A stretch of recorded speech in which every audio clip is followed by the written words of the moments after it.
So I was going to be walking in the shop all day today. It's supposed to be raining, and as you can see, it is not raining. It's hot, sunny, breezy.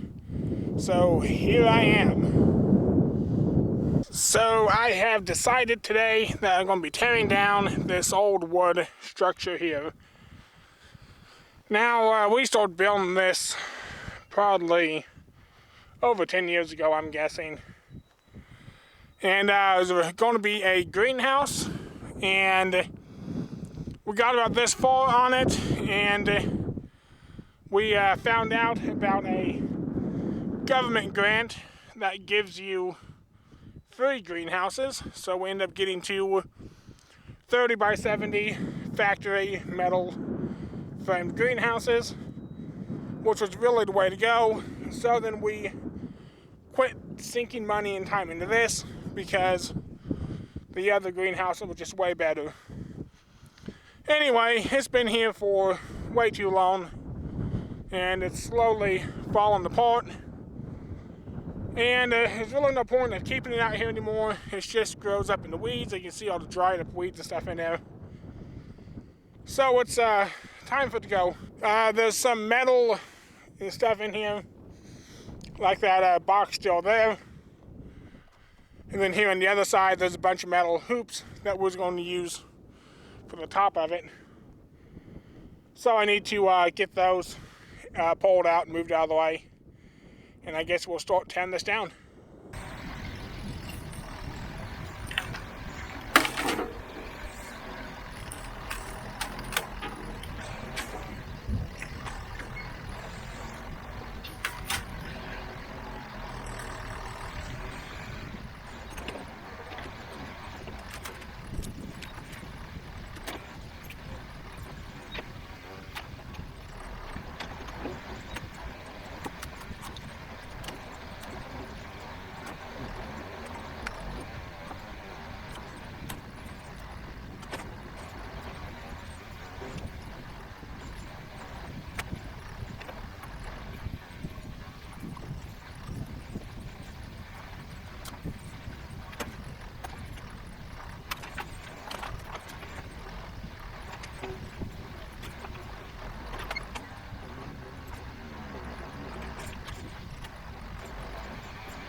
Well, I was hoping to get all this finished up here and get the ground completely leveled off and smoothed out, all the holes filled in.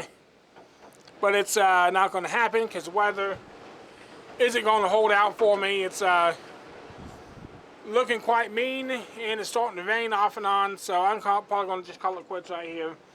That building came out real easy. Well, obviously it wasn't too big of a match for this old backhoe. I mean, I was a little bit concerned on getting those poles out because I didn't know how they would lift out the holes. I didn't really want to break them off in the ground, and yet I also didn't want to have them fall back towards the machine trying to get them lifted out. So it really went pretty easy, and it's definitely going to be nice to have this whole area here mowable and much nicer. I got everything stacked up here. There's a hole right over there, and it's kind of where I burned off some miscellaneous junk, and once I get this stuff here burned off, I'm going to go ahead and get it filled in. I would be out there walking around showing you some stuff, but I'm stuck here in the cab of the backhoe because it's insanely windy today. It's just come up and it's just unbearable. It's blowing probably around 40 to 50 miles an hour. So it's making it hard to get anything done when it comes to audio and stuff to cameras. Well, don't forget to subscribe, like, comment down below, and I guess I will see you next week.